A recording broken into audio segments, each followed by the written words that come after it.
I love him as much as he loves me, and we take care of each other when his time is right. You know, today's been kind of a day where I've been a little bit off and not feeling great, and Timmy sensed that right off the bat and was, Dad, what do you need? What do you need? You know, and you know, to have a son like that is something that's a real blessing. Okay, so the next gentleman who's coming up here, and it's not just gentlemen in the Brewers Hall of Fame, as you can tell, there are some females, just so you know. We're not just looking for guys that can play high G's and stuff like that, you know? Even though that's nice to have a few of those guys. Yeah, diverse, very diverse. The next person who's coming up is a dear friend of mine. And I'm not going to do his introduction because I'm going to have Joey do it, because he's the one that sponsored him.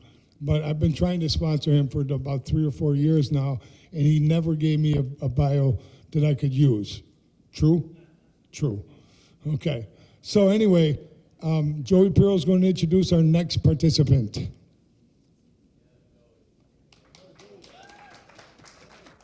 Doug's been a friend and mentor for 30 years.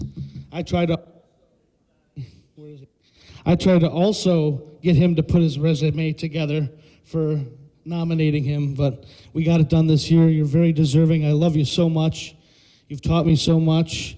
You brought not only just playing, but all the things you've done throughout your life. You kind of made it cohesive to put together drum corps. Drum corps is better because of you, and I love you, man. You're very overdue to be in here, and you deserve it with all you've done with cataloging videos, performing, running a corps, and congratulations. Welcome to the club, buddy. Doug Mellentine.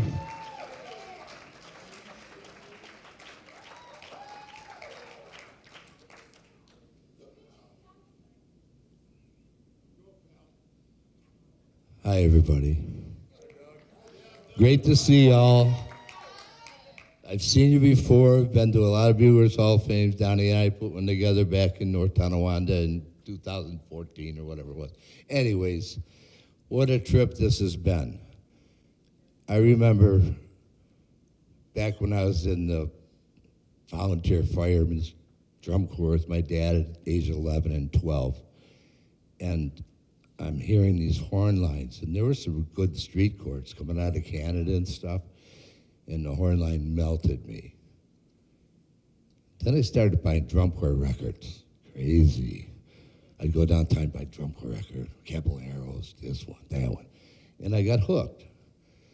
And I marched Hamburg Kingsman, and I met a lot of great people there. And so many of their names have been mentioned tonight. And then life took over after about 5, 6 years of that.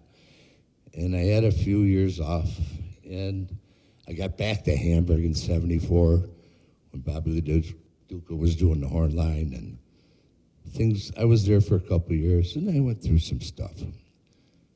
But it was all good because I had 3 beautiful children. And a friend comes up to me and says, in 1994, why don't you come down to St. Joe's alumni, start playing again? So I did. In 1995, I meet my lovely wife, Sherry Mooney, who wasn't my wife at that time. Took me a few years to get it together, but I did the right thing with that.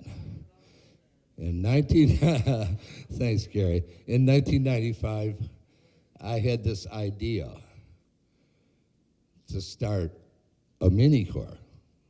I want to compete again. So the first call I made was to Bobby LaDuca. And I said, Bobby, could you teach it? He said, sure. We had one rehearsal. We had Ronnie Bhof, God rest his soul, comes down. We were working on it. 95 didn't work because St. Joe's was doing a big deal up there in Buffalo. It was the year before, 27th Lancers were out on that field, 94, and they took the show. And then my friend Dan Somerville says, I said, Dan, we have to, Somerville Video Productions, we've got to film this thing. So him and Mark Hacker and myself, we put this thing together, and we filmed that show, and it's still on YouTube to this day. I'm sure a lot of you have seen it. Now, what happens? Let's not start Ghost Riders to 96. And I didn't know what to call it. And I was talking to my son about it. I said, you know what we want to look like? We want to have the Western motif, because no all age, or what they call all age now, or senior corps, had that at that time. And I said, well, what are we going to do? And my son says, well, what do you want to look like? I said, well, I want to look kind of like the Casper Troopers and use that motif. He says, I said, but I don't know what to call ourselves. And he says, well, what are you gonna play? And I said, well, we're gonna open with Ghost Riders in the Sky. And he said, you're the Ghost Riders. And that's how it started. And then they all came. They all came.